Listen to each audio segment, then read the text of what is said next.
Excel PU college ಗುರುವಾಯಿನಕೆರೆ, ಕರ್ನಾಟಕದ number 1 PU college. Admissions open now. Iran ಭದ್ರತಾ ಮಂಡಳಿ ಜೊತೆಗೆ ಅಮೆರಿಕ ಚರ್ಚೆಗೆ ಸಿದ್ಧವಾಗಿದೆ. ಏಪ್ರಿಲ್ 11ನೇ ತಾರೀಕು ಆಗಲೇ ಹೇಳಿದ ಹಾಗೆ ಪಾಕಿಸ್ತಾನದ ಇಸ್ಲಾಮಾಬಾದ್ನಲ್ಲಿ ಉಭಯ ದೇಶಗಳ ನಡುವೆ ಈ ಶಾಂತಿ ಮಾತುಕತೆ ನಡೆಯುತ್ತೆ. ಇರಾನ್ನ 15 ಷರತ್ತುಗಳ ಪೈಕಿ 10 ಷರತ್ತುಗಳನ್ನು ಚರ್ಚೆ ಮಾಡಲಿಕ್ಕೆ ಸಿದ್ಧ ಅಂತ ಅಮೆರಿಕ ಹೇಳ್ತಾ ಇದೆ.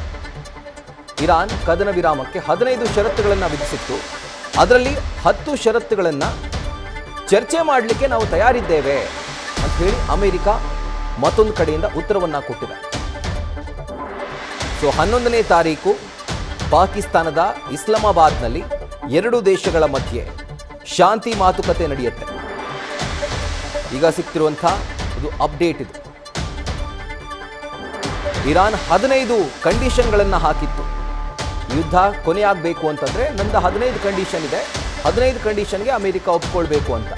ಈಗ 15 ಕಂಡೀಷನ್ಗಳ ಪೈಕಿ 10 ಕಂಡೀಷನ್ಗಳನ್ನು ನಾವು ಚರ್ಚೆ ಮಾಡಲಿಕ್ಕೆ ಸಿದ್ಧ ಅನ್ನುವಂಥದ್ದನ್ನು ಈಗ ಇರಾನ್ ಅಂದರೆ ಅಮೆರಿಕ ಹೇಳ್ತಾ ಇದೆ. ಆ್ಯಂಡ್ ಇರಾನ್ ಕೂಡ ಅದಕ್ಕೆ ಒಪ್ಪಿಗೆಯನ್ನು ಸೂಚಿಸಿದೆ. ಮತ್ತೊಮ್ಮೆ ಡೀಟೇಲ್ಸನ್ನು ಕೊಡ್ತಾರೆ ನಮ್ಮ ಸ್ಪೆಷಲ್ ಕರೆಸ್ಪಾಂಡೆಂಟ್ ಚಂದ್ರಮೋಹನ್. 15 ಕಂಡೀಷನ್ಗಳನ್ನು ಇರಾನ್ ಹಾಕಿದ್ದದ್ದು, ಬಟ್ 15ಕ್ಕೂ ಅಮೆರಿಕ ಒಪ್ಕೊಳ್ಳುತ್ತಾ? ಖಂಡಿತವಾಗ್ಲೂ ಇಲ್ಲ ಅನ್ನುವಂಥದ್ದು ಪ್ರತಿಯೊಬ್ಬರಿಗೂ ಕೂಡ ಗೊತ್ತಿತ್ತು.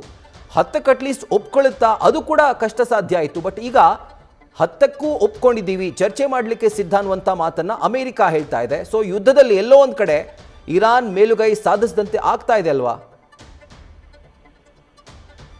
ಹೌದು ರಾಹುಲ್, ಈಗ ತನ್ನ ಟರ್ಮ್ಸ್ ಅಂಡ್ ಕಂಡೀಷನ್ಗೆನೆ ಅಮೆರಿಕ ಬರುವಂತೆ ಮಾಡುವಲ್ಲಿ ಇರಾನ್ ಕೂಡ ಯಶಸ್ವಿಯಾಗಿದೆ. ಇರಾನಿನ ಈ ಒಂದು ಯುದ್ಧದಲ್ಲಿ ಒಂದು ರೀತಿಯಲ್ಲಿ ವಿಜಯಿಯಾಗಿ ಕೂಡ ಹೊರಹೊಮ್ಮಿದೆ.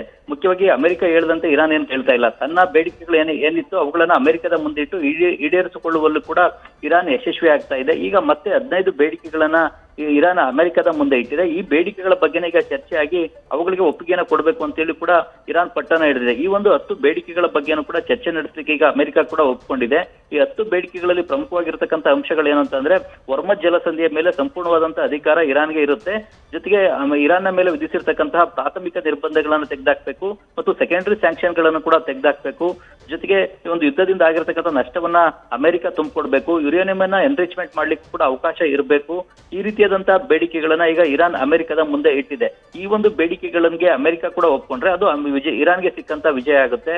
ಮುಖ್ಯವಾಗಿ ಈಗ ತನ್ನ ಟರ್ಮ್ಸ್ ಅಂಡ್ ಕಂಡೀಷನ್ಗೆ ಪ್ರಕಾರವೇ ಇರಾನ್ ಕೂಡ ನಡ್ಕೊಳ್ತಾ ಇದೆ ಮತ್ತು ಆ ಟರ್ಮ್ಸ್ ಅಂಡ್ ಕಂಡೀಷನ್ಗೆ ಅಮೆರಿಕ ಬರುವಂತೆ ಕೂಡ ಮಾಡಿದೆ. ಯಾಕೆಂದ್ರೆ ಅಮೆರಿಕಕ್ಕೂ ಕೂಡ ಈಗ ಕದನ ವಿರಾಮವನ್ನು ಘೋಷಣೆ ಮಾಡ್ಕೊಳ್ಳೇಬೇಕಾದಂತ ಒತ್ತಡ ಇದೆ.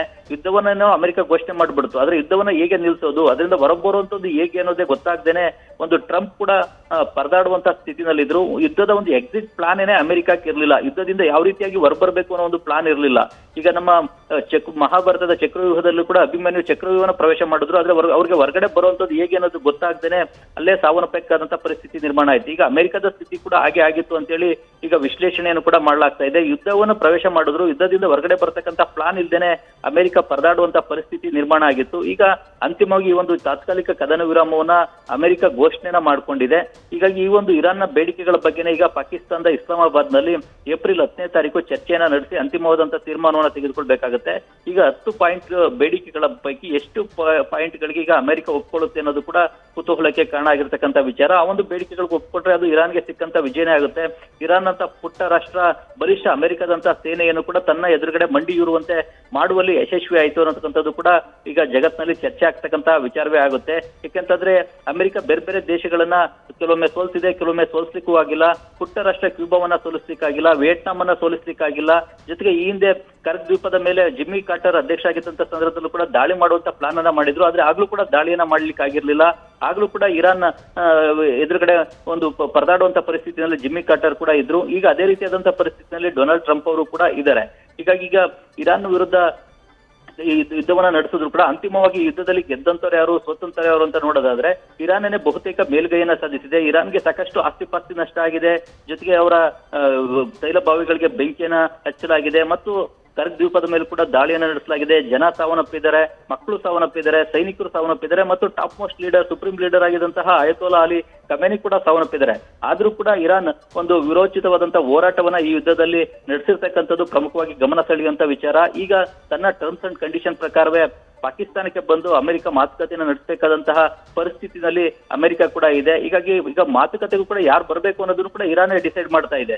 ಈಗ ಸ್ಟೀವ್ ವಾಟ್ಕಾಫ್ ಅವರು ಮಾತುಕತೆಗೆ ಬರುವಂತಿಲ್ಲ, ಅಥವಾ ಡೊನಾಲ್ಡ್ ಟ್ರಂಪ್ ಅವರ ಅಳಿಯ ಕುಶ್ನರ್ ಕೂಡ ಮಾತುಕತೆಗೆ ಬರುವಂತಿಲ್ಲ. ಬದಲಿಗೆ ಅಮೆರಿಕದ ಉಪಾಧ್ಯಕ್ಷ JD ವ್ಯಾನ್ಸ್ ಮಾತುಕತೆಗೆ ಬರಬೇಕು ಅಂತ ಹೇಳಿ ಇರಾನ್ ಪಟ್ಟಣ ಹಿಡಿದಿದೆ. JD ವ್ಯಾನ್ಸ್ ಅವರು ಈ ಯುದ್ಧವನ್ನ ಮುಂದುವರಿಸೋದ್ರ ಬಗ್ಗೆ ಒಲವನ್ನ ಹೊಂದಿಲ್ಲ. ಅವರು ಯುದ್ಧ ಬೇಡ ಅನ್ನೋ ಒಂದು ನಿಲುವನ್ನ ಹೊಂದಿರತಕ್ಕಂತ ವ್ಯಕ್ತಿ.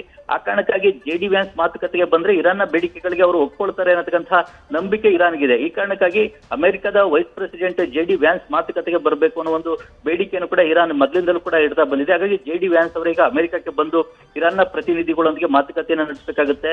ಇರಾನ್ನಿಂದ ವಿದೇಶಾಂಗ ಸಚಿವ ಅಬ್ಬಾಸ್ ಅರ್ಗಾಚಿ ಆಗ್ಬೋದು, ಅಥವಾ ಅವರ ಪಾರ್ಲಿಮೆಂಟ್ ಸ್ಪೀಕರ್ ಅವರು ಬಂದು ಮಾತುಕತೆಯನ್ನ ಇರಾನ್ನ ಪರವಾಗಿ ನಡೆಸುವಂತದ್ದು. ಹೀಗಾಗಿ ಈಗ ಅಂತಿಮವಾಗಿ ಶಾಂತಿ ಮಾತುಕತೆಯಿಂದ ಶಾಶ್ವತ ಕದನ ವಿರಾಮ ಘೋಷಣೆ ಆದ್ರೆ ಇಡೀ ಜಗತ್ತು ನೆಮ್ಮದಿಯ ನಿಟ್ಟುಸಿರನ್ನ ಬಿಡುತ್ತೆ, ಮತ್ತು ಜಗತ್ತಿನಲ್ಲಿ ಬೇರೆ ಬೇರೆ ಅಗತ್ಯ ವಸ್ತುಗಳ ಬೆಲೆ ಏರಿಕೆ ಆಗಿರತಕ್ಕಂಥದ್ದು ಕೂಡ ಇಳಿಕೆ ಆಗುತ್ತೆ. ಜೊತೆಗೆ ಕಚ್ಚಾ ತೈಲದ ಬೆಲೆ ಇಳಿಕೆ ಆಗುತ್ತೆ. ಸ್ಟೀಲ್ ಆಗ್ಬೋದು ಮತ್ತು ಪೆಟ್ರೋಕೆಮಿಕಲ್ಸ್ ಪದಾರ್ಥಗಳಾಗ್ಬೋದು, ಜೊತೆಗೆ LNG, LPG ಈ ಗ್ಯಾಸ್ ಪೂರೈಕೆಯಲ್ಲೂ ಕೂಡ ದೊಡ್ಡ ಮಟ್ಟದಲ್ಲಿ ವ್ಯತ್ಯಯ ಆಗಿದೆ. ಇವೆಲ್ಲವೂ ಕೂಡ ಮತ್ತೆ ಸಹಜ ಸ್ಥಿತಿಗೆ ಬರ್ಬೋದು ಅನ್ನೋ ಒಂದು ನಿರೀಕ್ಷೆ ಕೂಡ ಮೂಡುತ್ತೆ. ರಾಹುಲ್. ರೈಟ್ ಚಂದ್ರಮೋಹನ್, ಮತ್ತೆ ನಿಮ್ಮನ್ನ ಸಂಪರ್ಕ ಮಾಡ್ತೀನಿ. ಒಂದು ಕದನ ವಿರಾಮಕ್ಕೆ ಮಧ್ಯಪ್ರಾಚ್ಯದ ಯುದ್ಧ ಜಾರಿದೆ. 2 ವಾರಗಳ ತಾತ್ಕಾಲಿಕ ಕದನ ವಿರಾಮಕ್ಕೆ ಎರಡೂ ಕಡೆಯಿಂದ ಒಪ್ಪಿಗೆ ಸಿಕ್ಕಿದೆ. ಒಂದು ಕಡೆ ಅಮೆರಿಕ ಈ ಪ್ರಸ್ತಾವನೆಯನ್ನ ಮುಂದಿಟ್ಟಿತ್ತು, ಇದಕ್ಕೆ ಇರಾನ್ ಕೂಡ ಒಪ್ಪಿಗೆಯನ್ನ ಸೂಚಿಸಿದೆ. ಆದರೆ ಇರಾನ್ ಹೇಳ್ತಿರುವಂಥದ್ದು ಕಂಡೀಷನ್ಸ್ ಅಪ್ಲೈ, ಒಪ್ಕೊಳ್ತೀವಿ ಆದರೆ ಕಂಡೀಷನ್ಸ್ ಅಪ್ಲೈ. ನ್ಯೂಸ್ ಫಸ್ಟ್ ನಿರ್ಭೀತಿಯಿಂದ ನಿಮ್ಮ ಪರವಾಗಿ.